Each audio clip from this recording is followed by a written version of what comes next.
Welcome to the Metaphorosis magazine podcast, your home for beautifully made speculative fiction. The magazine is edited by B. Morris Allen, and I'm your host, Matt Gomez. This week's story is Garden Teeth by M. E. Bronstein. M. E. Bronstein is an academic and creative writer who studies medieval translation practices and writes various kinds of horror and dark fantasy. Her very first short fiction publication appeared in Metaphorosis. Since then, her writing has also appeared in Beneath Ceaseless Skies, Podcastle, Choreo Magazine, and elsewhere. Find her online at mebronstein.com. Let's jump in.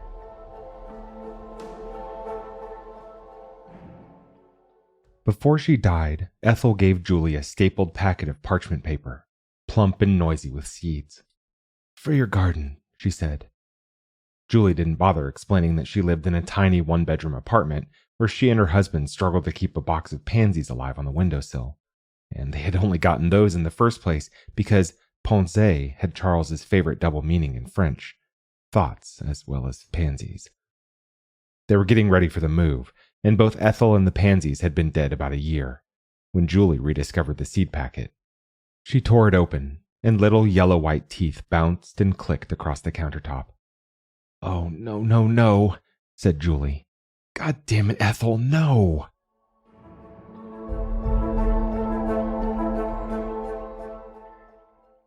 Julie was a preteen when her mother met Ethel at a women's reading group that formed at Shoal, and the older woman took the younger under her wing. Ethel started to show up at their apartment some afternoons, and Julie would find the pair of them in the kitchen together, laughing and drinking, Ethel's hand lingering on the seat of her mother's pants. Julie always mumbled an excuse about her homework and went to hide in her room. Ethel interrogated Julie sometimes, checked what she knew about history, literature, and music. She never seemed satisfied, and gave Julie lots of new books to read, which mostly went ignored. Some days, when Julie's mother realized she'd have to stay late at work, she asked Ethel to pick Julie up from school and watch her for a few hours, or occasionally overnight. Ethel first told Julie about the teeth on one such occasion. Back then, Julie assumed that Ethel was just fucking with her. Ethel was prickly and intense, but there was something mesmerizing in the low urgency of her talk. Most of her sentences sounded like little incantations as they flowed out of her. Julie learned that, in her youth, Ethel had been an important, or mildly infamous, scholar, known for her reinterpretations of biblical women. Very much a feminist of her moment, all about recuperating literature's Liliths and Delilahs and Jezebels. Ethel was tall, hair and eyebrows thick and bristling and zebra-striped. She had veins so vivid they almost looked like scars. One flicker of blue forked between her left eyelid and her eyebrow, like lightning, her brain sparks showing through her skin. She wore heavy jewelry, chunks of stone that clicked and clattered when she moved, a walking billiards table, one piece of her bouncing against another. She could not look motherly, even when doing supposedly nurturing things like cooking.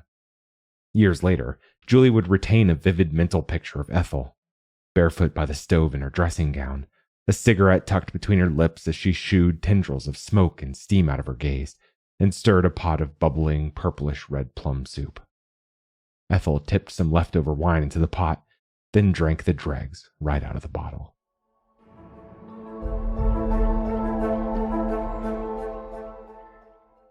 People asked what Julie would do when she and Charles went east, and they meant for work. Julie wasn't sure, but she said she'd figure it out. She would not miss her old job. She worked at an immigrant history museum downtown that had been a beautiful Moorish revival synagogue built in the late 1800s. When she first got the job, she'd imagined she would get to spend more time with the building's crimson carpets, stained glass, the stars painted on the vaults of the sanctuary. But in fact, she spent most of her days scheduling tours under the fluorescent lights of the office next door. So, Julie didn't have much of a career to speak of. She could see herself slipping into domesticity, knew she would become a housewife and occupy herself with the children, tend to the garden. Julie was the only one of her married friends who had taken her husband's last name. Sometimes, when she talked to old classmates from college and high school, they acted like something was wrong with her, like she should want to be bigger and louder than her own mother had been. and she tried to ignore them. As she packed for the trip, Julie sewed the teeth into the lining of her jacket. They shifted and settled against her on the way to the airport. She half expected the metal detectors to keen in response to the strangeness of her cargo, but they didn't. Sometimes she'd put her hand in her pocket, and the point of someone's incisor would needle at her fingertip. She felt like a kid with a chick hidden in her clothes, checking to see if it was hungry. Cold. Did it need anything? As the plane took off, Julie flipped through her planner. She had a list of things to acquire for the new house, and at the bottom of the list, she regularly wrote, erased, crossed out, and wrote again, garden? She had scrawled on the list on one of several post-it notes that coated the pages of her planner like shingles, to-do lists and shopping lists and various other lists and reminders. Charles leaned his chin on Julie's shoulder and studied Julie while she studied her lists. He said, "What kind of garden do you want anyway? Like a vegetable garden or something pretty with flowers and stuff?" "I don't know," said Julie. "I don't get how you can want a garden and not know what kind of garden you want." "I'll know when we get there," said Julie. "That's not like you," said Charles. "What do you mean?" "You like to plan things." He tapped the book in her lap. "Hence the planner." Julie closed the planner. "I'm throwing caution to the wind. We're going on an adventure. Why not?"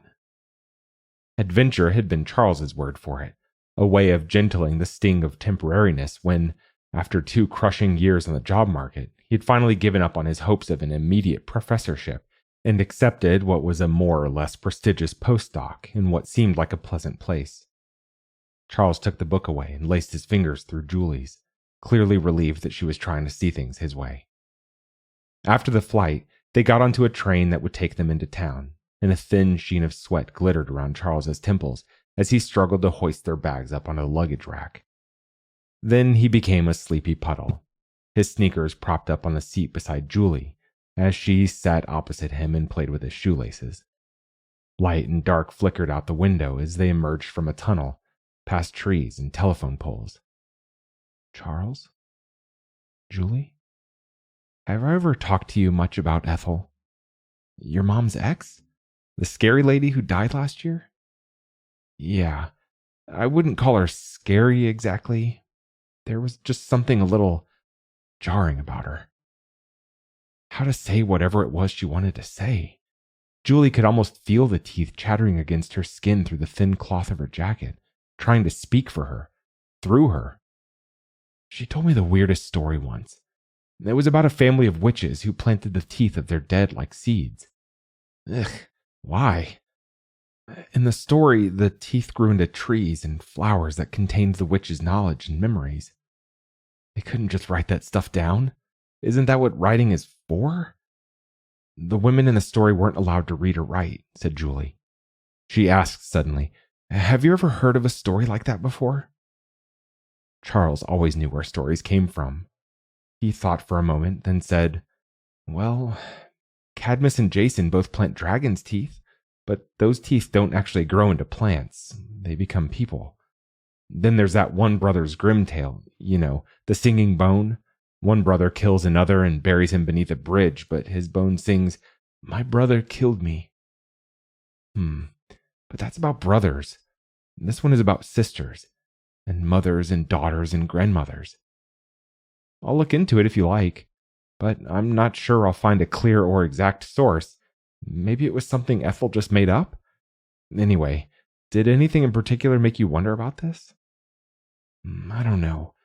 I just catch myself thinking about her sometimes, since she died." She reached for a reason he would understand. "She wanted to be remembered, and I'm not sure anyone will remember her except me." Charles leaned forward, pressed Julie's fingers in his. "I'll look into it," he said again. "You said she was a sort of scholar, right? Maybe she wrote about this story." Julie nodded, though that seemed unlikely. Something about the story had felt very private and secret when Ethel told it to Julie.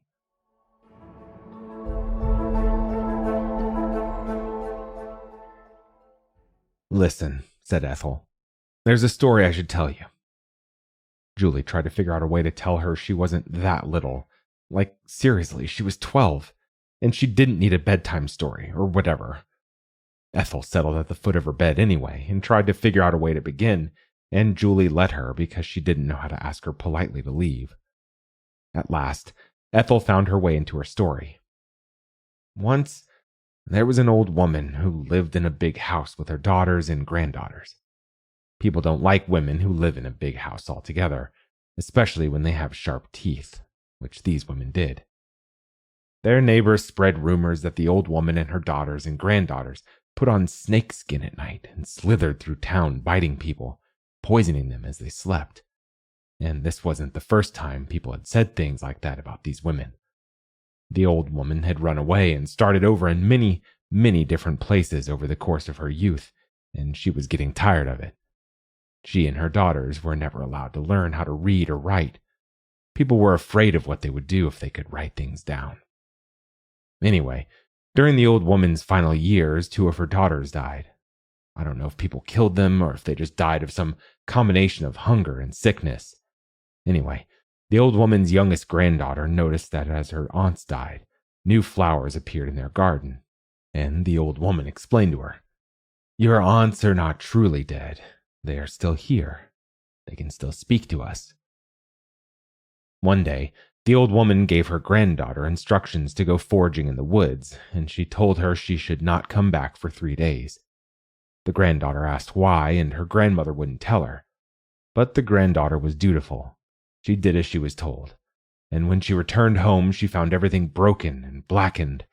Their neighbors had burned the house and garden down.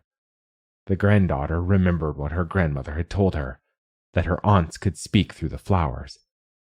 She worked around her tears and picked through the ashes of the garden, searching for at least one petal that might have survived. Instead, she found 3 teeth.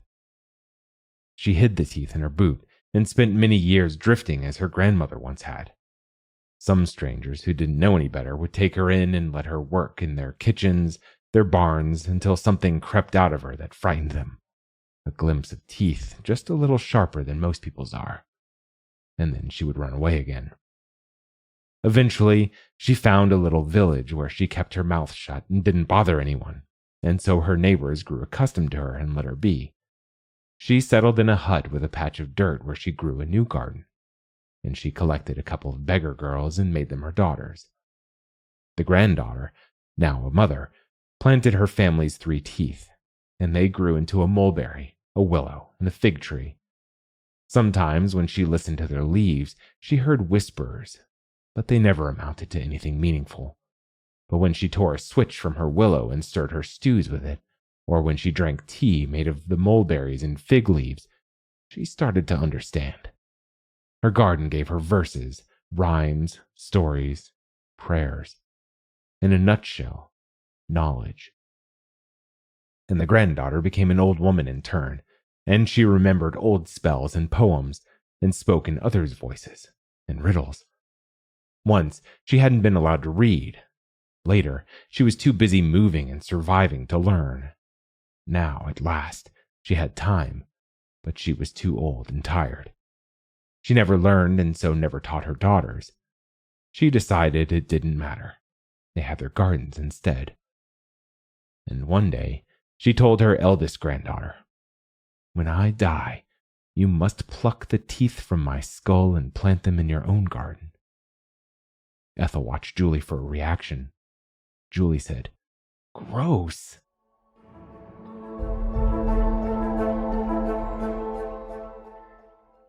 An old friend of Charles's had worked for a few years as a lecturer at the university, but since he had at last managed to snag a tenure-track job at a small college upstate, Charles and Julie inherited his townhouse at the edge of campus. The situation was far from luxurious. The floors linoleum, the walls peppered with the scars of previous occupants' nails and thumbtacks, and the inverted shadows left by their posters. But it was still more space than Julie had ever been able to pretend ownership of since she started calling herself an adult. Charles's friend left a faded aroma of lavender and gin in his wake. In spite of the bright summer weather, it always felt chilly as a cave indoors, no matter how much Julie fiddled with a thermostat, and she often walked around beneath a heap of blanket. About a week after their arrival, they were having their breakfast together in the new kitchen. Julie stirring instant coffee that smelt like dog food. Charles had a fat book out on the table, and Julie peered over his shoulder. It took her a moment to process the author's name at the top of the page. Ethel Milgram. Her attention darted down the page. Lilith makes a sideways, skittering appearance in Isaiah 34:13-14. And thorns shall come up in her palaces, nettles and brambles in the fortresses thereof, and it shall be an habitation of dragons, and a court of owls. The wild beasts of the desert shall also meet with the wild beasts of the island, and the satyr shall cry to his fellow. The screech owl shall also rest there, and find for herself a place of rest. The English I've just provided is from the King James Bible, venerable standard and monolith that it is, but you might notice that something is missing.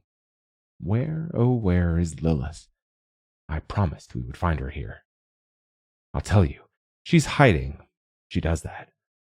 The King James Version's screech owl replaces the Hebrew Lilith. The Vulgate Latin likewise dances around Lilith and dubs this mysterious creature the Lamia.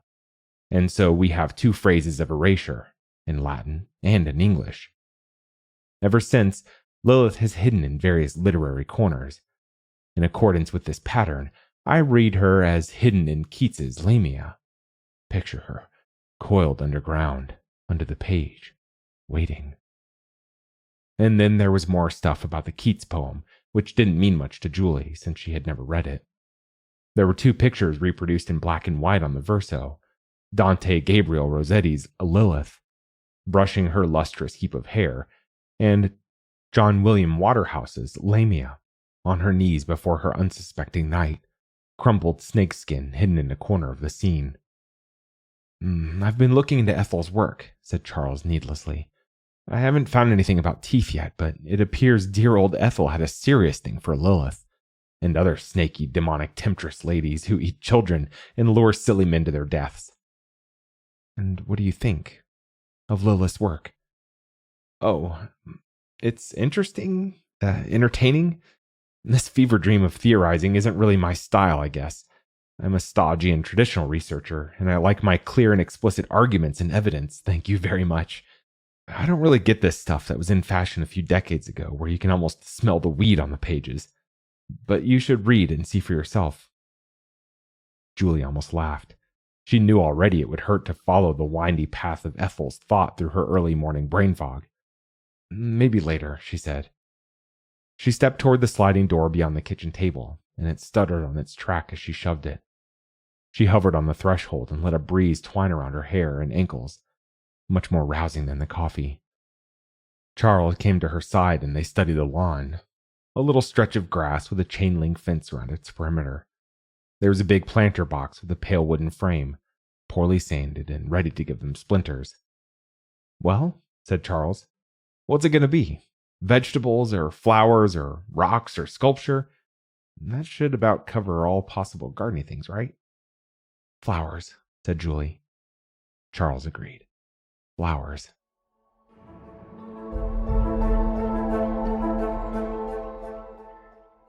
The bedroom Julie sometimes occupied at Ethel's had clearly belonged to another girl once. Someone about her age, maybe a couple years younger, but precocious, smarter than Julie. Julie felt around the sharp edges of an old tragedy, which explained something about the way Ethel looked out of windows on rainy mornings, as though willing the day to complete itself. The meaningless tasks she gave herself, scrubbing already clean surfaces, disentangling old skeins of yarn she would not use anyway, sifting through lentils and picking out the brown and pebbly ones. The kind of tasks an evil stepmother would assign her stepdaughter. But Ethel was the stepdaughter and stepmother in one very garbled package. Asking about the other girl would be wrong, invasive, and yet Julie kept running into pieces of the room's shadow occupant. She found ancient and moon-pale pads of gum wadded on the underside of the desk. There were bright scraps of tissue paper glued to the window and a child's facsimile of stained glass, so that looking outside meant looking through the wing of a giant demented butterfly, all patchwork crimson, teal, and amber. Julie benefited from the yellowing paperbacks left on the room's shelves and got to know her predecessor's handwriting in the margins. The two of them were often at odds with each other. The other girl disliked quietness. Julie wanted to write a retort whenever she found a frowny face in a book's margins. The other girl wrote boring a lot when authors waxed too descriptive and went on about landscapes or architecture. I don't believe you, thought Julie, one eye on the colorful window. Whoever it was, the other girl had been in the habit of wishing herself elsewhere, even if she didn't like to admit it. Julie could feel her restlessness brine in the room's murky light.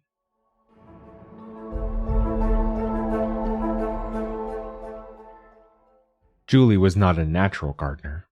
Once in her early 20s, her uncle had trusted her with house-sitting while he was on vacation, and she killed his potted geraniums and spider plant with over- and underwatering, respectively. Not that being a decent gardener mattered much. The flowers were just a big and showy thing to distract potential naysayers from her real project, the teeth. Still, Julie bought a pile of gardening books and looked up whatever was seasonal and local and more or less straightforward to take care of, which meant flowers with names that sounded like they belonged to debutantes in pearls and silk gloves. Dahlias, peonies, clematis. They went to a nursery and collected dahlias with fat pink and orange heads. It turned out they had plump tuberous roots, and Julie wondered if you could eat them like potatoes and parsnips. Fleshy, mandrake-ish. Julie read that they liked bone meal. She roasted a chicken, picked the fat off its bones, boiled them clean. She turned the bones brittle in the oven before wrapping them up in a plastic bag, and when she smashed them with a meat tenderizer, Charles ran in to check that she wasn't murdering someone.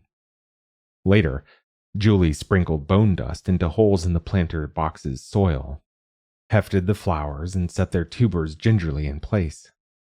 Each time she did so, she'd glance back at the house, the windows, to check if Charles was watching her. He sometimes did, amused by the spectacle of her in dirt, which did not ordinarily go together. Her husband's absence confirmed, Julie would slip a tooth out of her pocket and put it into the earth before she planted a dahlia to guard it. Some of the flowers needed to lean on stakes to hold their fat heads upright. Once she had planted about 5 of them, Julie stood back and admired the effect. Her radiant and crooked children. Meanwhile, Charles occupied an office at the university and made friends with a handful of new colleagues. Once they had settled in sufficiently and cleaned the house, he invited them over for dinner, and they discussed university politics. Charles compared back home and here. Julie wasn't sure why he kept calling the other place a home when it seemed unlikely they would go back. She made ratatouille for dinner with a colorful array of tomatoes from the farmer's market, and Charles's new colleagues praised her cooking and asked what she did, which Julie and Charles jointly deflected by making jokes about the garden, it being Julie's new project. They took their guests to the yard, where they shivered in the early evening chill. Twilight burnt the deep blue sky orange at the edges. Early stars and satellites blinked above the trees' shivering silhouettes, and the little dahlias looked very squat and simple next to that. "My Lilith," said Charles, one hand on her shoulder. "Who?" said Julie. "Me? What? No. What do you mean?" He said, "The rose and poppy are her flowers." Rossetti. No, said Julie. "Away with you. No roses or poppies here." "In spirit." "Not in spirit. Dahlias. Dahlias in actuality." "That's harder to fit in iambic pentameter." Julie got self-conscious then, especially because of the bright and promising young professor who'd asked what she did in the first place, and the way she squinted at Julie, and Julie could almost hear her thinking, "So, she cooks and gardens," as she checked Julie's back for a wind-up key. Julie pressed her shoulder blades against the house's clappered walls. She listened and listened, not to Charles and his new colleagues, who talked about Rossetti, Keats, poets and painters and their flowers, but to the garden, waiting, always waiting for it to start talking.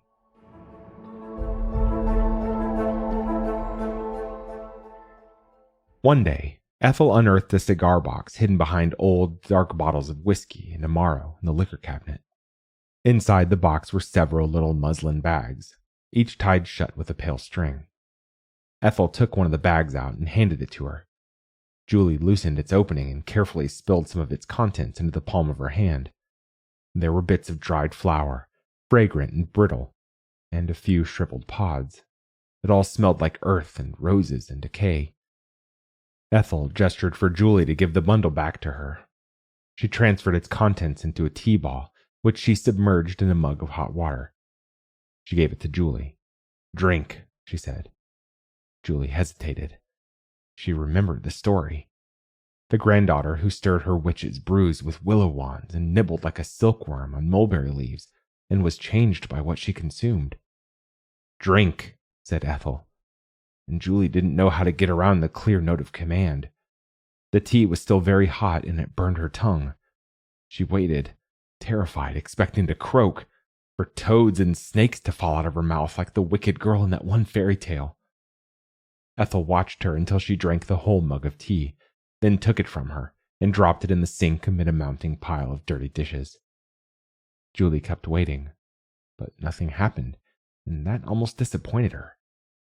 That is, nothing happened until much later, a few days after drinking the remains of some old garden of Ethel's, or Ethel's grandmother, who knew? Julie was in her English class, staring at a pop quiz, and at first she couldn't remember what ossify or nacreous meant, but then it came to her. Not only that, but she knew both words' Latin roots, even though she'd never studied Latin. Later, Julie poked around corners of her memory and discovered fragments of other languages, and stories, and spells and riddles. In her dreams, she smelled flowers, and her teeth were sharp as thorns.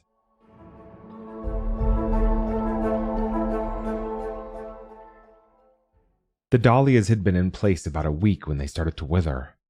Pink petals turned orange, then brown, and curled into themselves. Julie thought of dead spiders with their legs coiled into their abdomens, salted leeches, burning paper. Their heads drooped, every single one. Charles said maybe something underground was lunching on their roots. He suggested pesticide, and Julie said no. The first weeds appeared a few days after the dahlias died. Julie made no connection between the weeds and the teeth at first. The books had informed her, look out for weeds, they will sneak in. Julie tore out creeping, twining threads of green and brown and their little leaves. They kept coming back. Some weeds she knew, buttercups, clover, groundsel. Others she didn't. She took pictures and sifted through her books. Corncockle and feverfew and chickweed. They looked innocuous, pretty even, little purple and white flowers, tiny and starry. But then they spilled out of the planter box and spread through the yard. The garden nodded, tangles of color resurging almost as soon as Julie eradicated them. When she retreated to the kitchen and guzzled the glass of water, Charles held her face, rubbed at a smear of soil on her cheek, and said she looked like she had come back from a fight with a dragon. And then something clicked. Dragons, serpents, lamias, witchy, snaky women with sharp and needling teeth. It all felt so much like a trick they would play. She gave them a home and they gobbled up her dahlias. Could it be? She couldn't confirm without digging and inspecting the teeth to see if they had burst open and all this life had started crawling out of them. And Julie couldn't do that, wouldn't upset or disrupt them. That evening, she woke up after midnight. Charles didn't stir as she crept out from their sheets, tugged on a sweater, slunk downstairs, to the yard, shivered and studied her handiwork. Hoped to catch the teeth in the act overnight, when they didn't expect her. And then, a strange call, low and hollow. It stretched out and then stuttered, repeated after itself. Probably just an owl. They had weird calls out here. There was one species that locals had chanted, "Who cooks? Who cooks for you?" And Julie might have accepted that it was just an owl, might have gone inside again, if not for the yellow flowers. It could have been a trick of the gloom and starlight, that they seemed to glow and pulse, flower heads that had been closed for the night opening to peer at her. And Julie stepped backward, hovered on the threshold. In another frame of mind, she'd have laughed at herself, quaking before a bunch of glinting weeds. She retreated, hand rattling as she slid the door shut and locked it, like the weeds would creep in after her if she wasn't careful.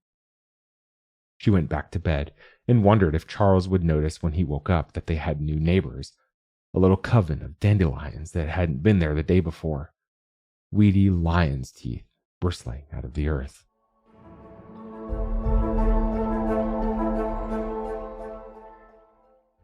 After Ethel made her drink the tea, the voices stayed in Julie's head for maybe a couple of weeks, and then they faded, and Julie became herself again. The scraps of language and knowledge she'd imbibed got lost somewhere, and so Julie resumed being Julie, a mediocre student, listless and inclined to stare at the window instead of listening to the teacher. Julie thought about asking Ethel for more of her tea. She could feel Ethel waiting for her to ask for more. In a really stupid way, the voices that had traveled from the dried leaves and petals into her brain had been her only friends these past few months. The only people who really paid attention to her, not like the girl she ate lunch with in the cafeteria, who only ever wanted to talk about bad pop groups and parties Julie hadn't been invited to. But those little voices whispering in the back of Julie's head had scared her, too. Their attention sometimes felt hungry, desperate, like wayward mountain lions, coyotes, hunting for chickens in their neighbors' backyards. One lingering memory explained the underlying principle, that a tooth's fruit could be tamed and tempered a little. A flame in boiling water could cook just a little of the voice out of it, so that it would sit in her gut without devouring and clamoring over her. So, Ethel had been protecting her by giving her a taste of the garden as tea. That made consuming the garden a little safer, but still, the threat of being overtaken, it was there. They had lain dormant for a long and lonely time. Julie had been old enough by then that her mother trusted her more on her own. She stopped asking Ethel to look after Julie, who didn't see Ethel for months at a time, though sometimes her mother still gave Julie books and said they were from Ethel, and Julie would open them up and pressed flowers would fall out from between the pages and into her lap. She flushed them down the toilet.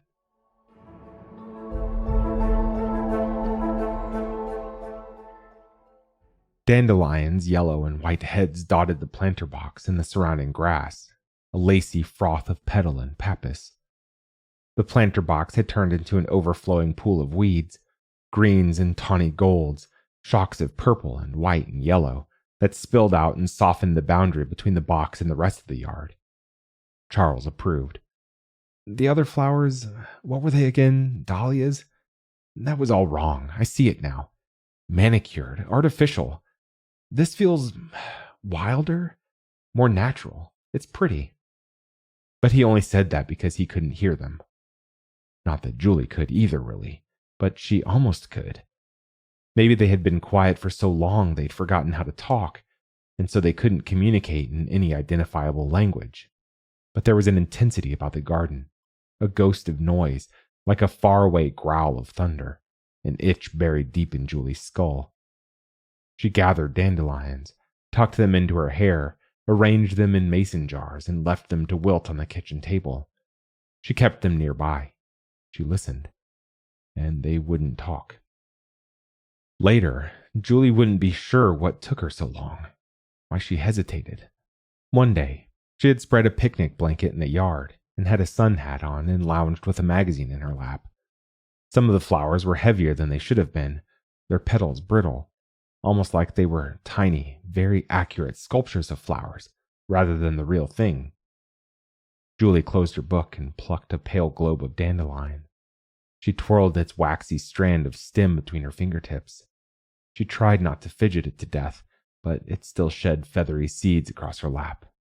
She listened. The dandelion has many uses. Its petals can produce a delicate yellow dye. It's also been called pisabed, after its French name, pissenlit, because of its diuretic value. It can soothe troubled stomachs and teeth, but to most of us, it's an invader, bright and annoying. So what else would Ethel's child choose to grow out of her soul's soil? It had to be her. Julie remembered that if you consume the fruit of garden tea thoughtlessly, it will eat you up from the inside out, sprout out the top of your skull and speak its own poetry. And then she ate the dandelion's head off. She gagged a little. It tickled. It chattered as it fell through her. She remembered that some people believe that dandelion's airborne seeds are like will-o'-the-wisps, souls of the dead drifting on the wind.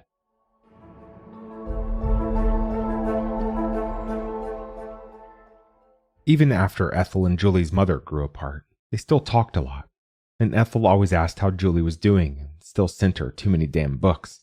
No more flowers pressed into them, though, like maybe, just maybe, she was conceding defeat on that front. Julie visited her a handful of times over the course of her adult years. The very last time Julie saw Ethel before she died, Ethel had covered the windows up with heavy curtains and lived in the dim, and Julie caught herself tiptoeing around patches of molten light that slipped inside, like she'd burn herself on them if she weren't careful. Ethel brusquely swept coats and old skeins of yarn off the couch before she let Julie sit, then brought out a tarnished tray cluttered with old porcelain. She stirred her tea with a silver spoon, even though she hadn't put honey or anything in it. Ethel said, "You're grown up now."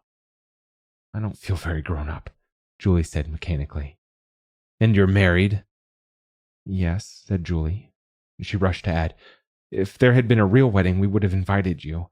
Charles was busy, and neither one of us wanted it to be a big thing, so we just went to the courthouse with a couple of friends for witnesses." Ethel nodded and sipped her tea. "Little Julie," she said. "I can't believe it." And Julie showed her pictures from the courthouse, half to prove the truth of what she'd said. It was nice at least to talk to someone about it who wouldn't probe about her husband or ask if he meant to convert. Not that Julie's mom gave a damn, but too many aunts and uncles did. Julie had worn a short-sleeved dress, pale champagne silk. Julie told Ethel about Charles. "You'd like him," she said.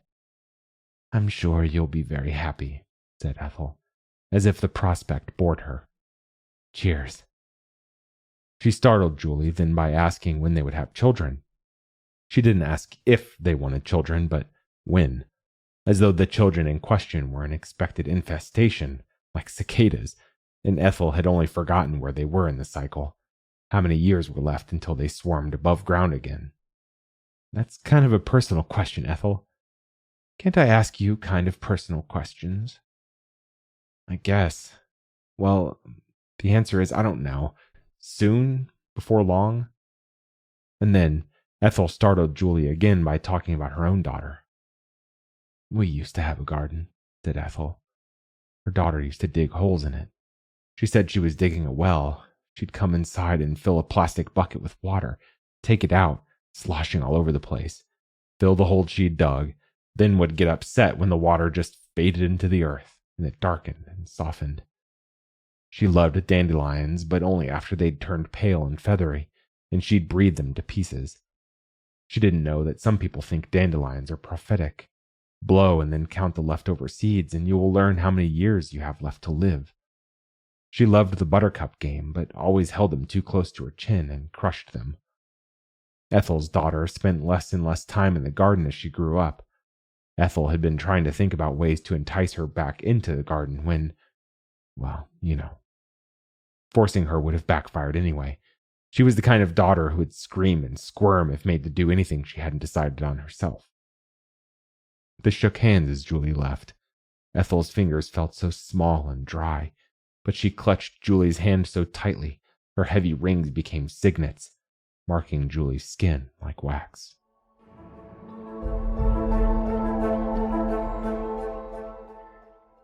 The dandelions grew and spread beneath Julie's skin. Julie and Charles were getting ready for bed, hovering around the sink as they brushed their teeth. Charles spat and stared at Julie, and she said, "What?" He reached and touched her throat. His fingertips traveled, traced her collarbones. Julie studied herself in the mirror, tugged at her nightshirt to better see the skin of her neck and chest, and she found a sequence of yellowish patches, dark at the center, a starburst around the edges. Something between a bruise and a flame caught beneath her skin. "How'd that happen?" said Charles. "I'm not sure," said Julie. "It must have been while I was gardening. It looks like someone threw rocks at you or something." "Yes, the neighbors come and stone me when you're not around," said Julie, then regretted joking when Charles's mouth flattened. She had buried herself in gardening, hadn't started to look for work or any foothold in the local community. What was the point when they would just leave in a couple of years anyway? When Charles went on the job market again, putting down roots felt foolish. The Dahlias had taught her the illogic of that.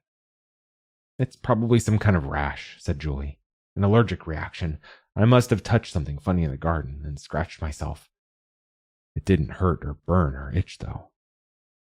Charles nodded, gnawed his lower lip, visibly chose to believe her. For now. The dark way he studied her through lowered eyelashes said he'd check soon whether or not the mysterious bruises faded or lingered, and Julie found herself strategizing already, mentally picking out turtlenecks to wear that lay buried at the bottom of tightly taped boxes of winter clothes they hadn't even bothered unpacking. The next day, Julie went to the farmer's market and came back with a basket full of plums, which she cut in half and pitted. And Charles came home and looked over her shoulder at her bubbling pot of purple and said, "Oh my, a witch's brew." "A recipe from the old country," joked Julie, and only then realized that it was Ethel's recipe, not something she'd grown up with herself.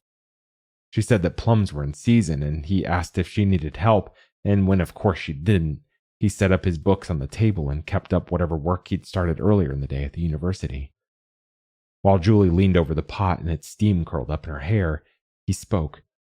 He said, "What's that?" "What's what?" "That tune," he said. "Tune?" "You were whistling something," he said. He considered, then added, "I don't think I've ever heard you whistle before." And now that he'd interrupted, Julie could feel the song leaving her lips, but could not for the life of her retain whatever it had been.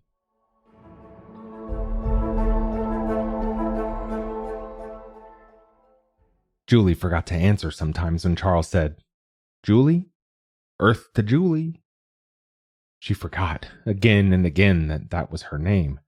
It had gotten lost somewhere in the petals she gathered and sugared, then mixed into her oatmeal. She went foraging in the woods near campus for yellow chanterelles. She knew where to find them now, and didn't come home until midnight, her forearms scratched and bruised. She dipped a needle in ink and drove it into the flesh of her thigh because she remembered an old design that used to live there, a stylized dog rose, and she missed it, knew it had kept her safe. They had the same conversation over and over. Charles said things to the effect of, "You're making me nuts. Are you trying to make me nuts? Are you trying to punish me for taking you away?" But he hadn't taken her anywhere. She had come because she wanted to.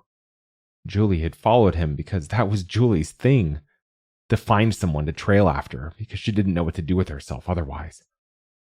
He had asked many times if she was okay with it. I know, said Julie. She hadn't been happy back west, or that was how Charles put it. News to her, but she got what he meant. She hadn't been thriving. "And you thought I would do better here?" she said. "In new soil?" Did he think the fresh, different air would clean the shadows out of her brain? She giggled, and Charles said, "Are you laughing?" And she said, "No, I'm giggling." He'd been thinking of their future, the family they were planning, and they needed money, and he needed to have something resembling a career to realize their plans, since Lord knows Julie wasn't showing much motivation in that regard, and that should have made Julie angry, but it didn't. She thought of Ethel. Perhaps Ethel had in fact chosen her because of her dullness and normalcy. All Julie wanted was a family, and so she would give the teeth daughters to talk to, and more teeth to put underground in turn. Charles said, "I just want you to be happy. Please tell me what will make you happy." Then it rained, and Julie sprouted a fever, and Charles took care of her, brought her tea, and pressed wet towels to her forehead. He stayed home from the university and lingered by her side. Julie could not remember smelling things in her dreams before the teeth, but now bursts of perfume and musk wafted through her sleep. Pretty scents like jasmine, honeysuckle, rosemary, but also the dry erased funk of soft brown apples, cherries, plums melting and fermenting in sticky puddles of sloughed-off skin. And she heard whispers. "The lamia, the serpent in the garden, sows her own teeth to grow a garden of memories. If you hear your child laughing at you, know not what, perhaps your little girl has devoured the fruit of some witch's garden teeth, and you must touch her nose and intone, 'Out, Lilith!' If you want Lilith out, that is. Once there were a grandmother, a mother, and a daughter, and when the grandmother died, the mother sowed her tooth, which grew and became an apple tree. And the good and dutiful daughter ate an apple, and so the grandmother took root in her granddaughter and spoke out of her mouth. When the mother died, the granddaughter sowed her teeth, which became a blackberry bush, and she fed blackberries to her own daughter in turn. You see how this goes. A pattern, an unending braid of the same three women over and over, eating, becoming, birthing each other. Apples and blackberries and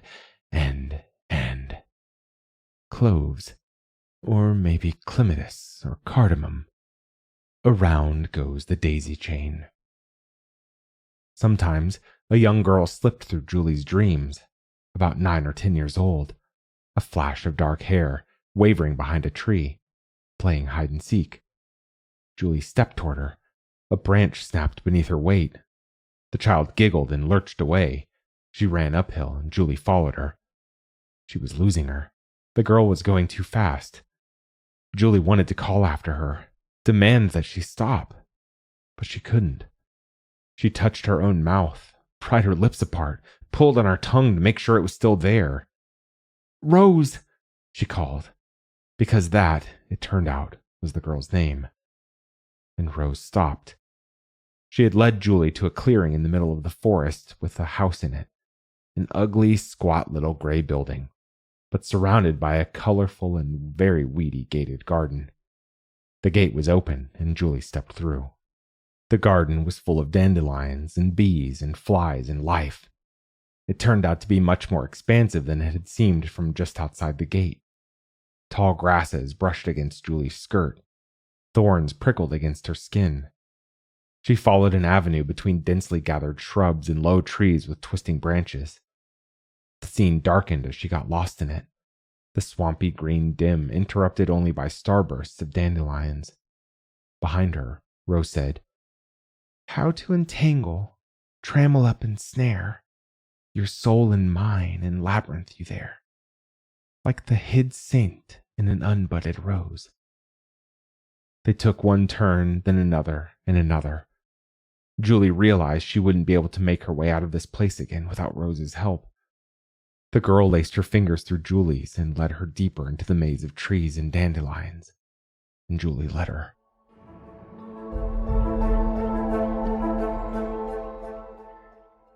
When she woke at last, Julie stayed languid and clumsy. She kept knocking things over by accident and cut the soles of her feet on broken glass. When Charles suggested they make a doctor's appointment, she insisted no, she was all better. She just needed time to find her legs again. And she did not tell him that there were a few minds stuffed into her head beside her own now, and they weren't used to the weight and length of her body. She fell back into the rhythm of her life, more or less, except she kept getting that life just a little wrong as she forgot how to put on an accurate performance of Julie. The Julie Charles knew always complained about the cold and kept the windows shut. The unbudded Rose and Julie kept opening the windows and letting flies and wasps and moths inside.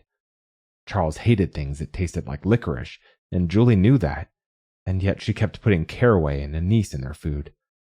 She forgot to turn the gas off, and Charles shook her and said, "Jesus, Julie, wake up! Where the hell is your head?" How to explain that she was just filling in the gap of a young girl's death? While the other women faded in and out of her, Julie had given Rose a permanent maze to hide in, and it was frightening to realize how much she liked that. Liked dissolving, becoming someone else, someone more important than Julie. Charles suggested again and again that Julie look for work in the area, even though his stipend was generous enough to support them both. He didn't like all the time she was spending alone. He didn't know that she wasn't really alone. Julie had an old necklace of Ethel's with a chunk of jasper for a pendant, striped orange, polished and cool in her hand. She gathered henbane from the garden, purple veins crackling through its white petals. She made a nest of flowers in a bowl, laid the jasper at its center like an egg, and Charles slept very soundly that night. He woke up later and more slowly than usual, smiled foggily at Julie. He kissed her forehead and left her to her gardening.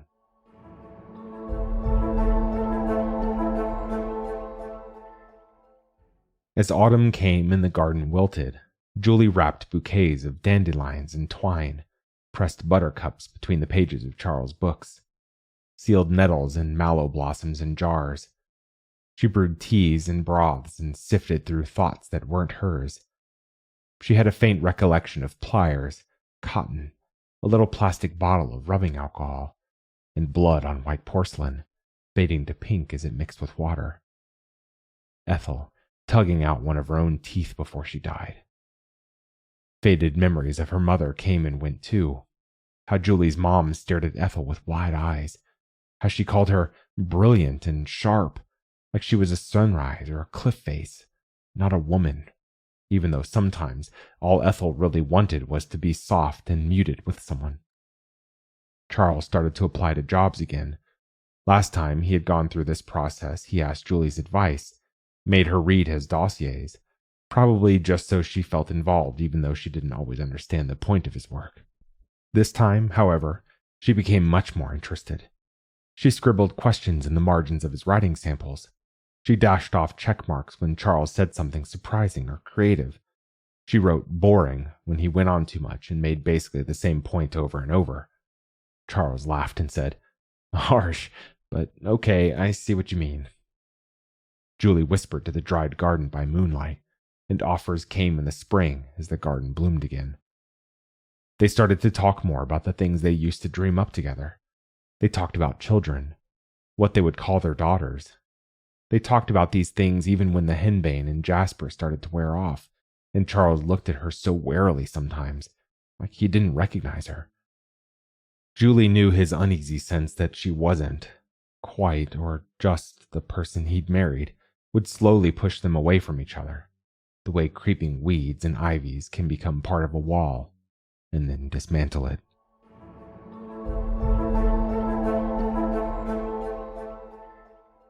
Sometimes Julie felt her canines with her tongue and imagined that they were just a little bit sharper than they used to be. Or maybe that was Rose, crawling on all fours beneath the dining table, pretending she was some kind of wildcat. When Ethel peered down at her, Rose hissed, and Ethel said, "What the hell are you up to, you crazy kiddo?" Julie remembered Ethel. She remembered being Ethel. Her pen staring at the page as she hunted for signs of Lilith in Keats' Lamia. Her throat was serpent, but the words she spake came as though bubbling honey for love's sake. Ethel, who mixed and muddled her literary interpretations with biblical apocrypha and Kabbalistic sources, noticed that the Zohar described Lilith in rather similar terms. It compared her tongue to a sword, her words to oil, her lips to roses full of sweetness. Ethel saw kinships between all these women with lion's teeth, snake skin, and owl's wings, who lurked in forests and gardens and swamps.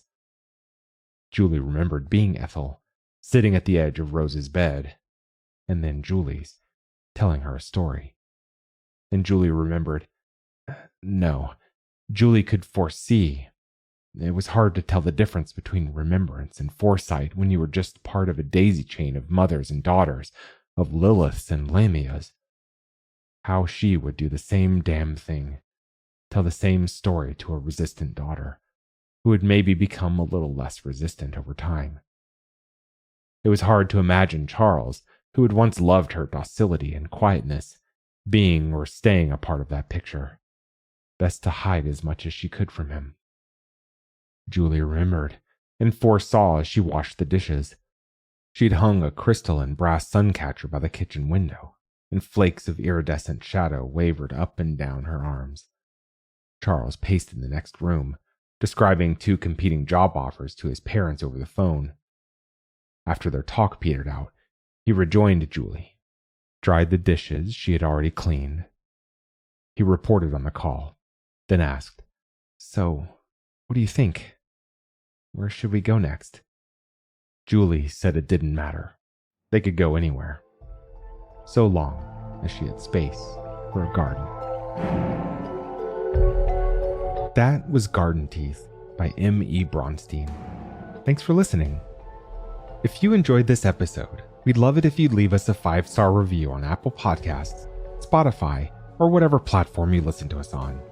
Or, better yet, share the magazine and podcast with a friend. If you'd like to listen to more speculative fiction, visit us online at magazine.metaphorosis.com, on Blue Sky at metaphorosis.bsky.social, or on Mastodon at metaphorosis@writing.exchange.